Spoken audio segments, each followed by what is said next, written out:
Hi guys, my self पूजा। एक बार फिर knowledge learn में आप सभी का स्वागत है। कैसे आप सभी लोग? आई होप आप सभी लोग बहुत अच्छे होंगे और अपनी पढ़ाई को भी कंटिन्यू किए होंगे। तो मैं इतने दिनों से वीडियो नहीं बना पाई, जिसके लिए I am very sorry sorry sorry sorry for that. And अब हम जो है कि अपना जो पढ़ाई है, अपनी जो स्टडी है वो कंटिन्यू करेंगे और फिर आज के बाद एक भी दिन का गैप नहीं होगा, आई होप।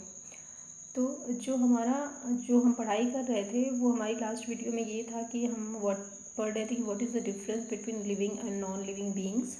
एंड दो पॉइंट हम लोग डिस्कस कर चुके थे, जिसमें आपका फर्स्ट पॉइंट था शेप एंड साइज और सेकंड पॉइंट था आपका केमिकल ऑर्गेनाइजेशन। तो आज हम थर्ड पॉइंट से स्टार्ट करेंगे और देखते हैं कितनी पढ़ाई कर पाते हैं।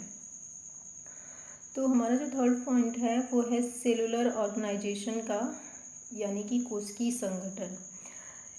तो हमारी बॉडी जो है किन चीज़ों से मिलके बनी होती है, कैसी हमारी इतनी बड़ी बॉडी का निर्माण होता है। तो उसमें क्या सबसे इम्पॉर्टेंट रोल होता है, किस चीज़ का होता है? वो होता है सेल का। यानी कि जो सेल होती है वो हमारी बेसिक यूनिट होती है हमारी बॉडी को फॉर्म करने में, हमारी बॉडी को बनाने में। तो हमारी जो मदर होती है उसके यूट्रस में जब हमारी ओरिजिन होती है तो एक सेल से होती है, यानी कि जाइगोट से होती है। ठीक है। तो जो जाइगोट होता है वो एक सेल होता है, तो सेल से ही हमारी इतनी बड़ी बॉडी का निर्माण होता है, हमारी बॉडी बनती है। तो सेल को हम क्या कहेंगे? सेल को हम बेसिक यूनिट कहेंगे। जैसे हमारी प्रोटीन को बनाने के लिए अमीनो एसिड यूनिट होता है, वैसे एक बॉडी को बनाने के लिए जो सेल होती है वो एक यूनिट होती है, यानी कि इकाई होती है। तो क्योंकि एक सेल से एक जीवन बनता है, एक बॉडी का निर्माण होता है, एक लिविंग बीइंग बनता है, दैट्स वाई हम इसको क्या कहेंगे? हम कहेंगे ऑटोनॉमस यूनिट ऑफ लाइफ, यानी कि स्वायत्त इकाई हम इसको कहेंगे। तो हमारे जो चारों तरफ का एटमॉस्फेयर है उसमें हम देखेंगे कि बहुत सारे एनिमल्स पाए जाते हैं, बहुत सारे लिविंग बीइंग्स पाए जाते हैं। उसमें जो माइक्रोस्कोपिक एनिमल होते हैं और जो बड़े भी एनिमल होते हैं। तो जो हमारा माइक्रोस्कोपिक एनिमल होता है, यानी कि जो छोटा जीव होता है, उसमें जो है कई सारे जीव ऐसे होते हैं जो यूनिसेलुलर होते हैं, यानी कि एक ही सेल से उनकी पूरी की पूरी बॉडी बनी होती है और वो अपने जीवन को इंडिविजुअली जी रहे होते हैं, इंडिपेंडेंटली जी रहे होते हैं। बहुत सारे कोशिका की ज़रूरत नहीं होती है, वो यूनिसेलुलर होते हैं। तो जब आप फाइलम पढ़ेंगे तो आप उसमें फाइलम में पढ़ेंगे प्रोटोजोआ। तो प्रोटोजोआ में जो एनिमल पाए जाते हैं ऑलमोस्ट वो यूनिसेलुलर होते हैं, यानी कि एक कोशिकीय होते हैं। तो और जो बहुत सारे जानवर होते हैं, बहुत सारे लिविंग बीइंग होते हैं, जैसे जैसे उनकी बॉडी बड़ी होती है वो मल्टी सेलुलर होने लगते हैं, step by step multi cellular होने लगते हैं। तो जैसे एक मानव होता है वो क्या है? वो एक मल्टी सेलुलर ऑर्गेनिज्म है। तो आगे जब डेवलप होते जाता है तो ये हमारा जो सेल है वो कई सेल मिल के जो एक क्या बनाने लगते हैं? एक टिश्यू बनाने लगते हैं, यानी कि ऊतक बनाने लगते हैं। ऊतक से फिर क्या, यानी सेल से क्या बनता है? ये कई सारे सेल्स मिल के बनाते हैं ऊतक, यानी कि टिश्यू। उसके बाद जो टिश्यू होता है वो हमारे डिफरेंट ऑर्गन्स को बनाता है। फिर ऑर्गन से हमारे क्या बनते हैं? डिफरेंट ऑर्गन सिस्टम बनते हैं। ठीक है। तो जो हमारी बॉडी होती है वो पहले क्या होती है? पहले एक सेल होती है, सेल से फिर टिश्यू बनते हैं, टिश्यू से फिर क्या बनता है? ये हमारा ऑर्गन बनता है, ऑर्गन से क्या बनता है?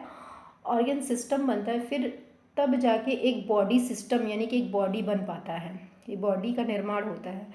तो जैसे ही एक घर को, यानी कि एक जब मकान या रूम को जब कोई बनाना स्टार्ट करता है उसमें वो क्या रखता है? ईंटें रखता है। तो जो ईंटें होती हैं वो उसकी बेसिक यूनिट होती है, वो ईंटों दर ईंटों रख करके तब जाके एक मकान बनाता है। वैसे ही हमारी बॉडी का जो निर्माण होता है वो सेल होता है। तो जब किसी लिविंग बीइंग की बॉडी का जो निर्माण होता है वो सेल से होता है। तो जो सेल है वो क्या है? वो इक्वल है ईंटों के बराबर, यानी कि जैसे ही ईंट से एक घर का निर्माण होता है, एक रूम बनता है, वैसे ही सेल से ही जब सेल दर सेल आपस में जुड़ते रहते हैं, टिश्यू बनाते हैं, फिर अंग बनाते हैं, यानी कि ऑर्गन बनाते हैं, वैसे ही ठीक जैसे ईंट घर बनाता है वैसे जो सेल होते हैं वो बॉडी का निर्माण करता है। बट अब क्या देखेंगे? अब जितनी भी निर्जीव वस्तुएं होती हैं, यानी कि नॉन लिविंग बीइंग्स होते हैं, उनमें जो है जो पदार्थ का जो संगठन है, यानी कि जो संरचना है वो इतनी संगठित या इतनी ऑर्गेनाइज्ड नहीं होती है। वो इतनी ऑर्गेनाइज नहीं होती है जैसे कि एक लिविंग बीइंग का जो है कि बॉडी होता है, ठीक है। तो इस कोशिकीय संगठन से क्या, ये एक सेलुलर ऑर्गेनाइजेशन होता है, जबकि जो निर्जीव प्राणी होता है उसमें पदार्थ का एक ऐसा संगठन या संरचनात्मक संगठन नहीं होता है।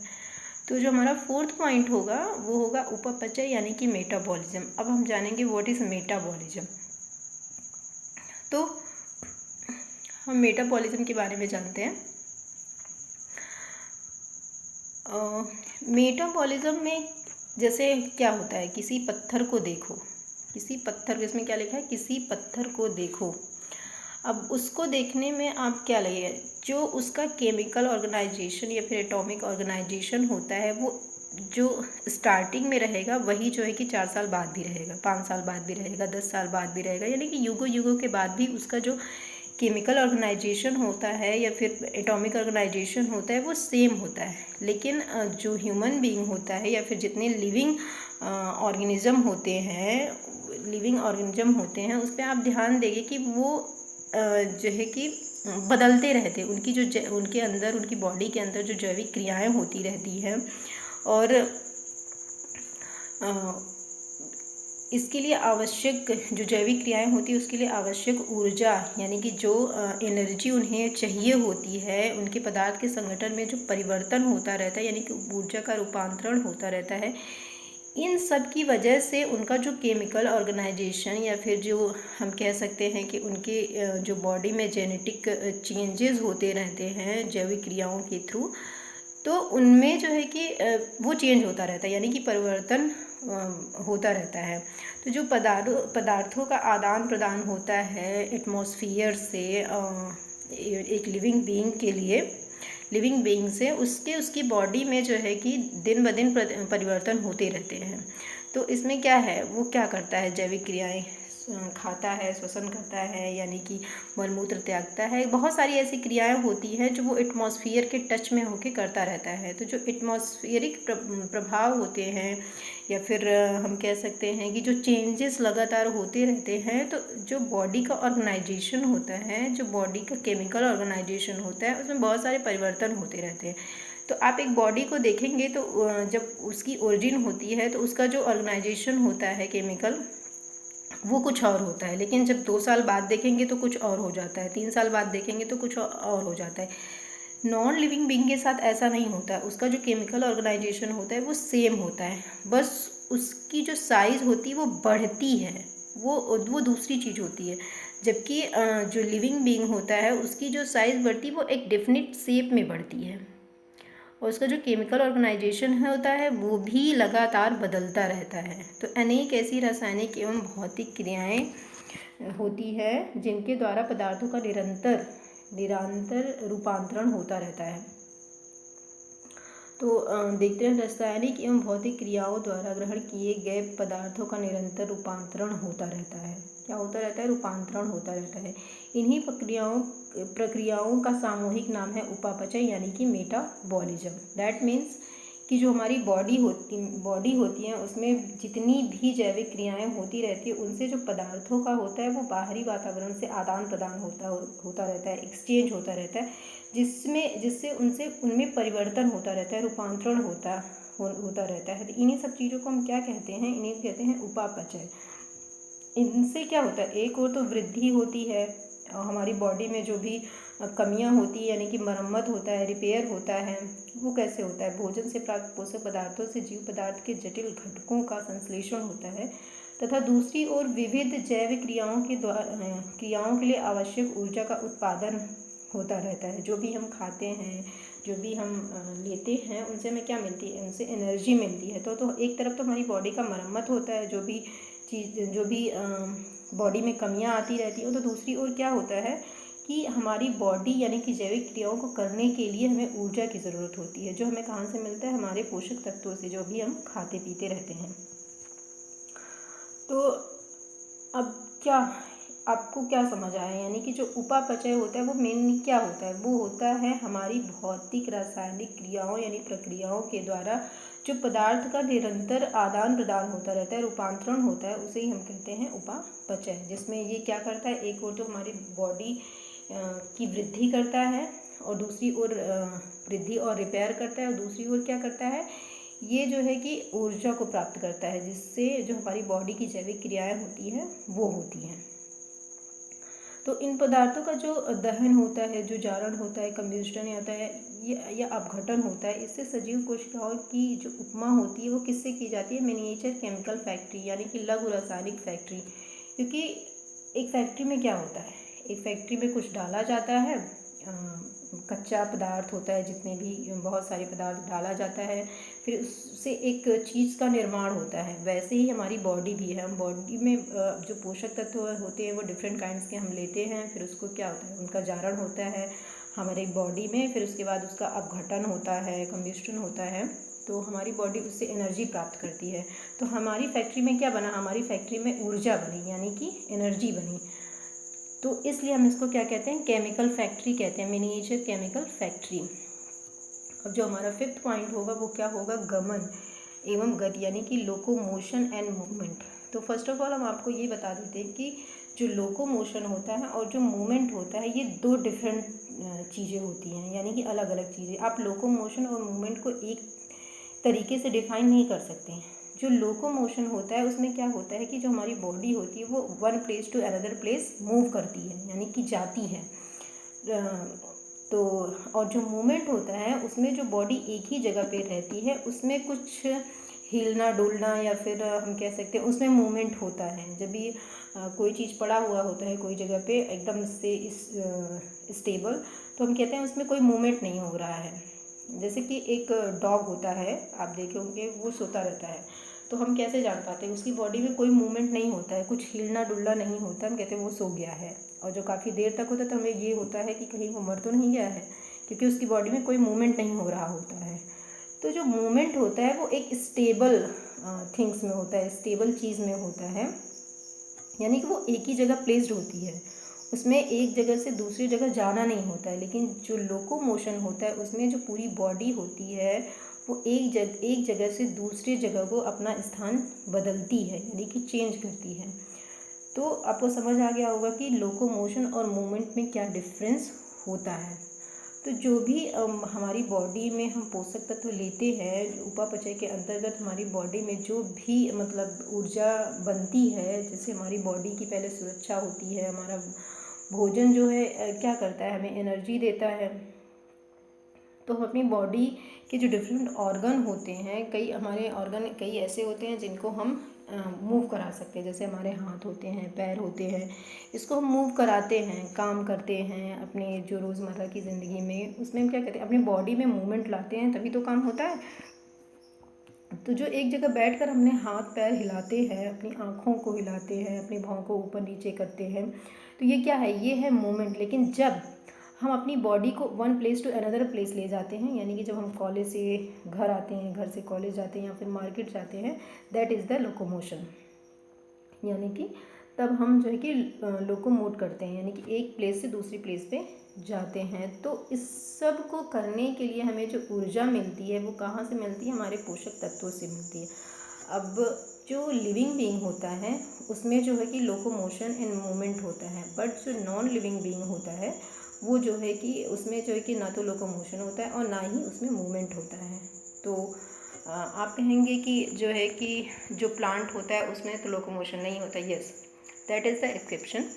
जो प्लांट होता है वो लिविंग ऑर्गेनिज्म ही होता है, बट उसमें मूवमेंट पाया जाता है, लोकोमोशन नहीं पाया जाता। मैंने आपको क्या कहा कि जो लिविंग ऑर्गेनिज्म होता है उसमें मूवमेंट और लोकोमोशन दोनों पाया जाता है, बट जो नॉन लिविंग ऑर्गेनिज्म होता है उसमें ये दोनों ही चीज़ें नहीं पाई जाती हैं। तो आपका प्लांट क्या है, प्लांट में जो है कि मूवमेंट होता है, लोकोमोशन नहीं होता है। जो प्लांट होता है उसके जो जड़ें होती हैं, उसके जो तने होते हैं, वो जो है कि मूवमेंट करते हैं, यानी कि गमन करते हैं, जो है कि सॉरी गमन नहीं, मूवमेंट करते हैं, यानी कि ये कह सकते हैं रेंगते हैं। उनकी जो जड़ें होती हैं वो ज़मीन के अंदर गड़े रहने के कारण जो है कि उसमें जो है कि थोड़ा बहुत मूवमेंट होता है, वो आगे की तरफ बढ़ती हैं और जहाँ वो स्थान पाती हैं वहीं तक उनका वो जो जड़ें होती हैं वो बढ़ जाती हैं। लेकिन क्योंकि उनकी जो जड़ें होती है वो ज़मीन में धंसी हुई होती हैं, ज़मीन के अंदर होती है, दैट्स वाई इसमें लोकोमोशन नहीं पाया जाता है। उसके कुछ विशेष भागों यानी जैसे कि हमने कहा जड़ में वो थोड़ा सा मूवमेंट करते हैं, हिलने डुलने, यानी कि उसके जो बॉडी के ऑर्गन्स हम कह सकते हैं वो मूवमेंट करते हैं, लोकोमोशन नहीं करते हैं। तो ये सब गमन और गति के लिए हमें ऊर्जा की बहुत ज़्यादा आवश्यकता होती है, जो कि हमें उपापचय से मिलता है, जो भी हम पोषक तत्व अपनी बॉडी के अंदर लेते हैं। तो हमारा जो 6 पॉइंट है वो क्या है, न्यूट्रिशन यानी कि पोषण। अब हम बात करेंगे कि हमें जो एनर्जी, सारी जैविक क्रियाएं करने के लिए हमारी बॉडी की जो वृद्धि होती है, जो मरम्मत होती है, जो ऊर्जा का उत्पादन होता है, वो कहाँ से होता है? ये सब होता है न्यूट्रिशन यानी कि पोषण से। जो चीज़ें हम खाते हैं अपने एटमॉस्फेयर से लेके उसको ग्रहण करते हैं, तो वो क्या होता है, वो पोषण की क्रिया होती है। तो पोषण के लिए जो हम कह सकते हैं कि जो 2 प्रकार का न्यूट्रिशन लिविंग ऑर्गेनिज्म के अंदर पाया जाता है। तो जो प्लांट्स होते हैं वो ऑटोनॉमस होते हैं, यानी कि वो अपना भोजन खुद बना सकते हैं। लेकिन जो एनिमल होते हैं वो अपना भोजन खुद नहीं बना सकते। वो क्या करते हैं, जो हरी पत्तियाँ भोजन बनाई होती हैं, जो पेड़ पौधे भोजन बनाए होते हैं, उन्हीं से हम अपने भोजन को ग्रहण करते हैं। तो आपका जो दाल चावल गेहूँ और जितने भी आप फ्रूट खाते हैं, जितने भी मेवे वगैरह खाते हैं, वो सब कहाँ से आता है? वो सब प्लांट से आता है। प्लांट हमारे लिए भोजन बनाते हैं और फिर हम वही भोजन ग्रहण करके अपने जो बॉडी की रिक्वायरमेंट होती है पोषण के लिए, उन सभी को हम उससे जो है कि कंप्लीट करते हैं। तो जो प्लांट होता है वो क्या करता है, फोटोसिंथेसिस के द्वारा अपना भोजन खुद बनाता है, यानी कि प्रकाश संश्लेषण के द्वारा। अब उसमें वो कार्बन डाइऑक्साइड को यूज करता है, मिट्टी में से जल लेता है, लवण लेता है, और जो सूर्य का प्रकाश होता है उसकी सहायता से वो पोषक पदार्थों का संश्लेषण करता है। फिर वो प्लांट की बॉडी में स्टोर रहते हैं, फिर वहाँ से हम लेते हैं और अपनी भोजन की रिक्वायरमेंट को कंप्लीट करते हैं।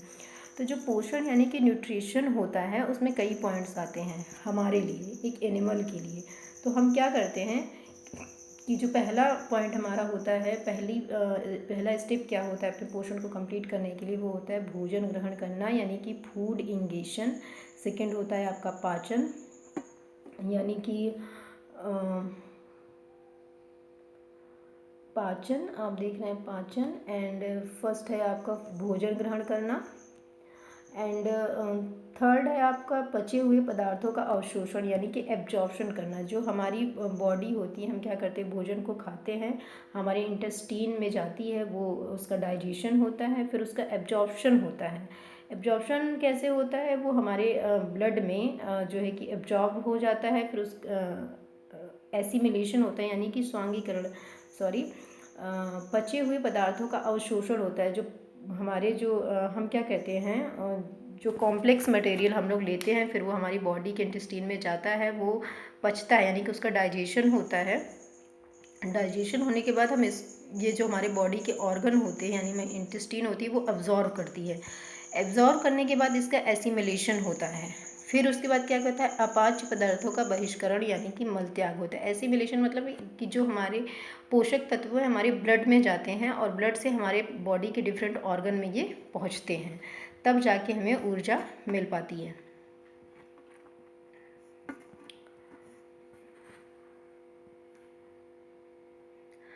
अब हमारा जो 7th पॉइंट है वो है ग्रोथ का। तो जो हम लोग खाना खाते हैं यानी पोषक पदार्थ लेते हैं, उनसे क्या होता है, उनसे होते हैं हमारी बॉडी की जो है कि वो मरम्मत होती है। तो उपापचय के अंतर्गत सभी जीवधारी पोषक पदार्थों को अपने पदार्थ अर्थात यानी भूद्रव्य में खपाकर भूद्रव्य की मात्रा बढ़ाते हैं, यानी कि प्रोटोप्लाज्म की मात्रा बढ़ाते हैं। तो इससे क्या होता है, इससे हमारा शरीर बड़ा होता है, इसमें वृद्धि होती है। और तो इस टाइप की वृद्धि यानी कि ग्रोथ को हम क्या कहते हैं, इंटूसेप्शन कहते हैं, अंतराधान वृद्धि। यानी कि जिस प्रकार हमारी बॉडी जो पोषक पदार्थ हम लेते हैं उनका उपचय होता है, और जो हमें तो हमारी बॉडी का जो हमारी बॉडी में जो ग्रोथ होती है, जो वृद्धि होती है, उसको हम क्या कहते हैं, इंटूसेप्शन। ठीक है। और इससे क्या होता है, हमारी बॉडी जो है, हमारा शरीर जो, वो माप में वृद्धि करती है। माप में तो वृद्धि करती है, इसके साथ ही इसकी संरचनात्मक और क्रियात्मक जटिलता भी बढ़ती है। जबकि निर्जीव वस्तुओं का माप भी बढ़ता है, ऐसा नहीं कि उनका माप नहीं बढ़ता है। एक पत्थर छोटा होता है, छोटे से बड़ा बड़ा बड़ा बड़ा, फिर बहुत बड़ा हो जाता है, जैसे कि हमारा हिमालय पर्वत है।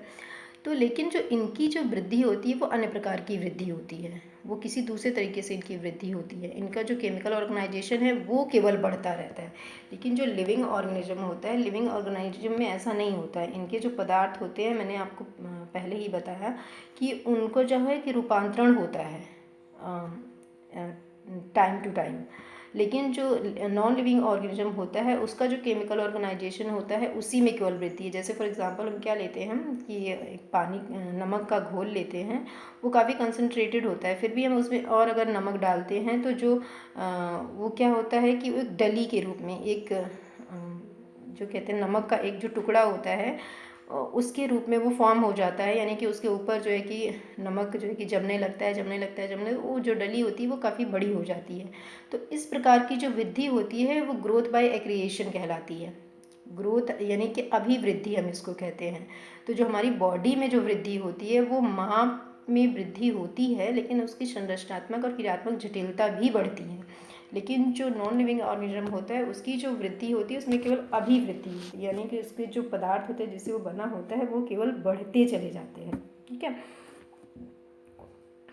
सॉरी। हमारा जो 8 पॉइंट है वो है श्वसन का, यानी कि हमारी बॉडी में श्वसन कैसे होता है, श्वसन का मतलब क्या होता है वो हम जानेंगे। तो हमारी बॉडी में श्वसन का मतलब होता है रिस्पायरेशन, यानी कि जैव क्रियाओं के लिए आवश्यक ऊर्जा का उत्पादन सभी जीवधारी उपापचय के अंतर्गत करते हैं। यानी कि हमारी बॉडी जितने भी हम वर्क करते हैं, जो हमारी दिनचर्या होती है उसमें हम बहुत सारे काम करते हैं, तो उस काम को करने के लिए हमारी बॉडी की जो जैविक क्रियाएं होती हैं उसके लिए ऊर्जा की आवश्यकता होती है। तो वो ऊर्जा हमें कहाँ से मिलती है, उपापचय के अंतर्गत, यानी कि मेटाबॉलिज्म के अंतर्गत। अब मेटाबॉलिज्म किसका होता है, वो होता है पोषक पदार्थों का। ठीक है, तो ये होता कैसे है, वो होता है 2 तरीके से। एक तो होता है फर्मेंटेशन के द्वारा और दूसरा होता है डिकम्पोजिशन के द्वारा। तो हम एटमॉस्फेयर से क्या लेते हैं, हम ऑक्सीजन लेते हैं। तो ऑक्सीजन के थ्रू हमारा जो है कि रिस्पायरेशन होता है, बट जो फर्मेंटेशन होता है उसमें हमें ऑक्सीजन की ज़रूरत नहीं होती है, वो विदाउट ऑक्सीजन होता है। तो इस जैव क्रिया को श्वसन यानी कि रिस्पायरेशन कहते हैं। तो जब हम एटमॉस्फेयर से ऑक्सीजन ले लेते हैं तो जो हम श्वसन करते हैं यानी कि रिस्पायर करते हैं वो ऑक्सीडेशन के थ्रू होता है। ठीक है, यानी कि ऑक्सीजन के साथ साथ जो हमें ऊर्जा मिलती है वो ऑक्सीडेशन के थ्रू होता है, यानी कि ऑक्सी रिस्पायरेशन होता है। लेकिन हम जो है कि जब हमें जो है कि ऑक्सीजन की आवश्यकता नहीं होती है, फिर जिन एनिमल में ऑक्सीजन के बिना ही रेस्पायरेशन होता है तो उसको हम क्या कहते हैं, अनॉक्सी यानी कि एनएरोबिक श्वसन, रिस्पायरेशन। तो ऑक्सीकरण द्वारा ऊर्जा उत्पादन को हम ऑक्सी यानी कि वायु यानी कि एरोबिक श्वसन कहते हैं। लेकिन जब ऑक्सीजन विदाउट ऑक्सीजन के हम रिस्पायर करते हैं तो उसको हम क्या कहते हैं, फर्मेंटेशन कहते हैं।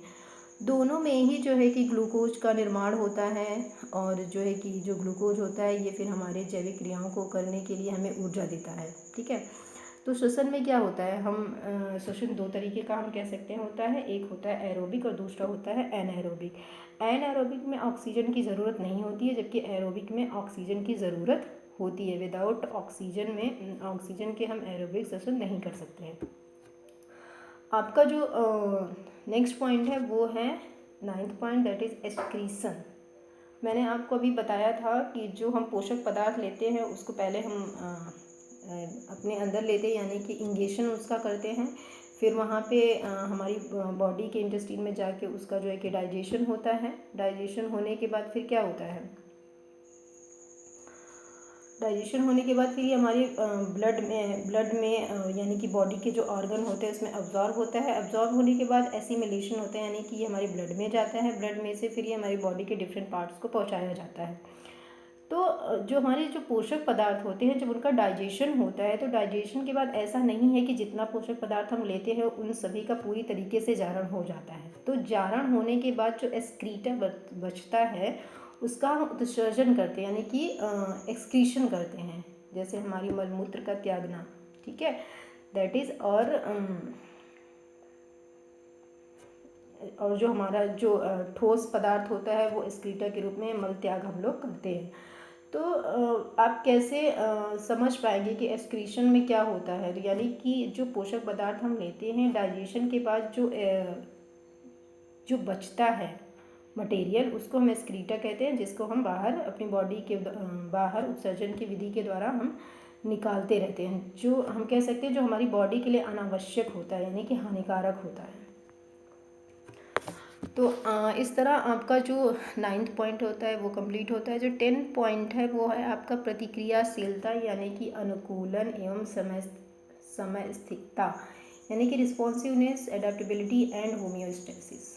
अब आपका जो 10th पॉइंट है उसमें आपको 3 पॉइंट दिए गए हैं समझने के लिए। प्रतिक्रियाशीलता ये होता है कि जो हमारा वातावरण होता है उससे हम प्रतिक्रिया करते हैं, यानी कि जब हमारा जो वातावरण होता है वो ठंडा, गर्म और हम कह सकते हैं बारिश तीनों होती हैं, तो इन सब चेंजेस के प्रति हमारी बॉडी जो रिएक्ट करती है, जो रिस्पॉन्स देती है, उसको हम कहते हैं प्रतिक्रियाशीलता।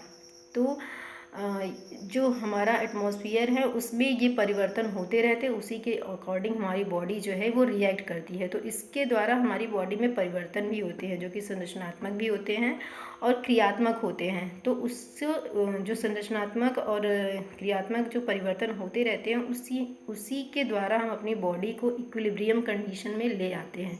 ये जो है कि एनिमल के अंदर एक बहुत यूनिक जो है कि क्वालिटी होती है कि वातावरण में होने वाले परिवर्तन के साथ साथ हम अपनी बॉडी में भी परिवर्तन करते हैं और अपने आप को सर्वाइव रखने के लिए उस एटमॉस्फेयर के या फिर वो स्पेसिफिक जो वातावरण होता है उसके हिसाब से अपनी बॉडी को ढाल लेते हैं, ठीक है। तो इसमें जो है कि कई प्रकार के वातावरण यानी कि एटमॉस्फेरिक चेंजेज आते हैं, जो कैसे होते हैं, जो लाइट होता है यानी कि प्रकाश, ध्वनि, स्पर्श, ताप, दबाव, गुरुत्वाकर्षण, विद्युतीय और रासायनिक की किसी भी रूप में हो सकते हैं, या फिर जो हमारी बॉडी स्वयं के अंदर जो महसूस करती है वो भूख, प्यास, पीड़ा आदि होती है। तो इनके अनुसार जो जैविक क्रियाएँ होती हैं उसमें होता रहता है परिवर्तन। उस परिवर्तन यानी प्रतिचार या प्रतिक्रियाएं उसे हम कहते हैं, या फिर उसको हम कह सकते हैं रिस्पॉन्स यानी कि रिएक्शंस। तो जीवों की यह क्षमता उत्तेजनशीलता प्रतिक्रियाशीलता कहलाती है। तो प्रतिक्रियाशीलता के द्वारा हम अपनी सामान्य यानी नियमित दशा यानी स्टेडी स्टेट को बनाए रखने के लिए समस्थापन या समस्थिरता अर्थात होम्योस्टेसिस कहते हैं। इसको क्या कहते हैं, जब हम एटमॉस्फेयर के हिसाब से अपनी बॉडी में चेंजेस लाते हैं और अपने आप को एक स्टेबल कंडीशन में बनाए रखते हैं सर्वाइव करने के लिए, तो उसी को हम क्या कहते हैं, होम्योस्टेसिस यानी कि होम्योस्टेसिस यानी कि समस्थिरता। तो अब हम जो हमारा जो वातावरण होता है उसके हिसाब से हम अपनी बॉडी को चेंज कर लेते हैं, तो एक कंडीशन बनती है जिसको हम कहते हैं अनुकूलन, यानी कि वातावरण में होने वाले चेंजेस के अनुसार हम अपनी बॉडी में जब चेंजेस कर लेते हैं, यानी कि हम एटमॉस्फेयर के प्रति अपने आप को अडाप्ट कर लेते हैं, जो चेंजेस होते हैं उनके अनुसार हम अपनी बॉडी में चेंज कर लेते हैं, तो उसी को हम कहते हैं अनुकूलन यानी कि अडाप्टेबिलिटी। आपका जो 11 पॉइंट है वो है प्रजनन यानी कि रिप्रोडक्शन का लाइफ साइकिल एंड डेथ यानी कि जीवन चक्र और मृत्यु। तो इस पॉइंट में हम ये जानेंगे कि जो एक बॉडी होती है उसका जो ओरिजिन होता है और ओरिजिन के बाद कई लाइफ स्टेजेस के बाद जब उसका डेथ होता है, तो उसी के बारे में हम जानेंगे और इसी को हम कहते हैं लाइफ साइकिल। तो जो बॉडी होती है यानी है एक कॉमनली जो एक बॉडी होती है उसमें जैविक क्रियाएं होती हैं। वो शरीर छोटा होता है, छोटे से बड़ा, फिर बड़ा, फिर बड़ा, फिर बड़ा, उसके बाद एक स्टेज आता है कि वो बूढ़ा हो जाता है, उसके बाद उसकी मृत्यु हो जाती है। तो इन सब के बीच में वो क्या करता है, वो अपनी जैसी ही संतान उत्पन्न करता है, यानी कि बात आती है रिप्रोडक्शन की। तो रिप्रोडक्शन में क्या होता है, रिप्रोडक्शन में एक जीव अपने ही समान एक अपने ही समान जो है कि छोटे छोटे जीवों का निर्माण करता है, यानी प्रजनन करता है। तो इसी को हम कहते हैं रिप्रोडक्शन। जैसे हमारा जन्म हुआ है हमारी माता के द्वारा, और उनका जन्म हुआ है उनकी माता के द्वारा। तो ये पीढ़ी दर पीढ़ी ऐसे ही वंश चलता रहता है, और इस प्रत्येक पीढ़ी के सदस्य अगली पीढ़ी के सदस्यों की उत्पत्ति करके स्वयं क्षीण शरीर एवं वृद्ध हो जाते हैं, जो मैंने अभी बताया कि वृद्ध हो जाते हैं। उसके बाद अंत में उनकी मृत्यु हो जाती है, यानी कि नष्ट हो जाता है। तो ये जो चक्र होता है जीने और मरने का, और जो हमारा जीवन होता है उसको जीने के बाद जब हम मर जाते हैं, तो इन सबको क्या कहते हैं? जीवन चक्र कहते हैं। कि हमारा जन्म हुआ, हमारी वृद्धि हुई, लाइफ के डिफरेंट स्टेजेस को हमने पार किया, फिर उसके बाद हमारी मृत्यु हो गई। उस बीच में हम क्या करते हैं? अपने ही जैसी संतानों को पैदा करते हैं, तो जो आपका कहलाता है रिप्रोडक्शन। तो लाइफ साइकिल में आपका रिप्रोडक्शन और डेथ इंक्लूड होता है, ठीक है। तो अब हम जानेंगे व्हाट इज़ जैविक उद्विकास, यानी कि ऑर्गेनिक इवोल्यूशन। ऑर्गेनिक इवोल्यूशन में एक जैसे इसको हम इस तरह समझ सकते हैं कि जो एक जीव होता है वो अपनी जैसी ही संतान उत्पन्न करता है, लेकिन प्रजनन की प्रक्रिया ऐसी होती है कि उस दौरान उसमें कुछ विभिन्नताएं भी आ जाती हैं, कुछ वेरिएशन भी आ जाते हैं, जो कि हम सगे भाई बहनों में भी देख सकते हैं। जैसे कलर डिफरेंस देख सकते हैं, आँखों का कलर डिफरेंस देख सकते हैं, और नेल्स की साइज़ देख सकते हैं, और जो स्पेशली पूरी बॉडी का कद होता है उसमें डिफरेंस देख सकते हैं, बालों का कलर में डिफरेंस देख सकते हैं। तो ये जो होता है ये सारे चेंजेस होते हैं, ठीक है। एक जो बॉडी होता है वो अपनी जैसी ही संतानें पैदा करता है, लेकिन उन संतानों में भी वेरिएशन पाए जाते हैं। इसी को हम कहते हैं ऑर्गेनिक इवोल्यूशन, यानी कि उत्परिवर्तन एक तरीके से कह सकते हैं। हजारों लाखों वर्षों में इन विभिन्नताओं के बढ़ते रहने के कारण, ये जो छोटे छोटे चेंजेस होते रहते हैं, इनके कारण पुरातन जीव जातियों से नई नई जीव जातियों का उद्विकास होता है, यानी कि नए नए जीव बनते हैं। अतः जीव अपनी जाति का उत्पादक ही नहीं होता, वरन अधिक विकसित नई नई जातियों का सृष्टा भी होता है। तो हम क्या कह सकते हैं? तो जो लगातार चेंजेस होते रहते हैं, छोटे छोटे चेंजेस होते हैं, इन्हीं चेंजों के द्वारा ही एक बहुत बड़ा चेंज अचानक से होता है, और फिर क्या कहता है, एक नई जाति का निर्माण हो जाता है। तो लेकिन जो नॉन लिविंग बीइंग होता है उसमें ऐसा कुछ नहीं होता है, उसमें तो सेम कंडीशन बनी रहती है, उसमें इवोल्यूशन नहीं होता है, ना ही उसमें रिप्रोडक्शन होता है, ना तो उसकी कोई लाइफ साइकिल होती है। हाँ, वो जो बड़ा होता है, बड़ा से वो टूट कर छोटा हो जाता है, लेकिन उसका जो केमिकल ऑर्गेनाइजेशन होता है या स्ट्रक्चरल ऑर्गेनाइजेशन होता है वो जो है बदलता नहीं होता है, वो सेम ही होता है। तो आज हमने जाना कि what is the difference between the living and non living organism. उसके अंतर्गत हमने 12 पॉइंट्स को जाना और समझा। तो अब हम क्या पढ़ेंगे? जो हमारा नेक्स्ट टॉपिक होगा वो होगा मॉडर्न बायोलॉजी का। तो मॉडर्न बायोलॉजी में आप क्या जानेंगे? मॉडर्न बायोलॉजी में आप ये जानेंगे कि जो हमारा ओरिजिन हुआ है उसके थ्रू, यानी कि मानव की ओरिजिन हुई है या फिर किसी लिविंग बीइंग की ओरिजिन हुई है, तो उसके लिए डिफरेंट काइंड्स ऑफ सिद्धांत दिए गए हैं, प्रिंसिपल दिए गए हैं कि एक जो लिविंग ऑर्गेनिज्म होता है उसकी ओरिजिन ऐसी हुई है। कुछ ने अलग अपने कॉन्सेप्ट दिए हैं, कुछ अलग कॉन्सेप्ट दिए हैं। तो डिफरेंट काइंड्स के जो साइंटिस्ट हैं उन्होंने अपनी अलग अलग थियरी दी है। उस थियरी को हम जानेंगे और समझेंगे, और ये जानने की कोशिश करेंगे कौन सी थियरी ज़्यादा सुटेबल है, कौन सी थियरी से हमें लगता है कि हाँ जीवन की उत्पत्ति हुई होगी या फिर एक जीव का निर्माण हुआ होगा। यानी कि हम कई पॉइंट्स में जानेंगे, कई कॉन्सेप्ट हमारे सामने आएंगे, तो उन कॉन्सेप्ट के थ्रू हम जानेंगे कि जो लिविंग ऑर्गेनिज्म है उसकी ओरिजिन कैसी हुई है, क्या एटमॉस्फेयर रहा होगा, क्या ऐसे ही एटमॉस्फेयर रहा होगा जैसे अभी है, या फिर इससे कुछ अलग रहा होगा, तब जाके एक लिविंग ऑर्गेनिज्म की ओरिजिन हुई है। तो ये जो टॉपिक है ये हम नेक्स्ट डे में पढ़ेंगे, और नेक्स्ट डे में जानेंगे और समझेंगे कि what is the modern biology and what is the points under it, जिसको हम जानेंगे और समझेंगे। जो डिफरेंट साइंटिस्ट के द्वारा जो कॉन्सेप्ट दिए गए हैं, जो थियरीज़ दी गई हैं, उससे हम जानेंगे what is the origin of living being. Okay, तो आज के लिए बस इतना ही। आप सब लोग अपना ध्यान रखिए और अच्छे से एंजॉय करके पढ़िए। बाय।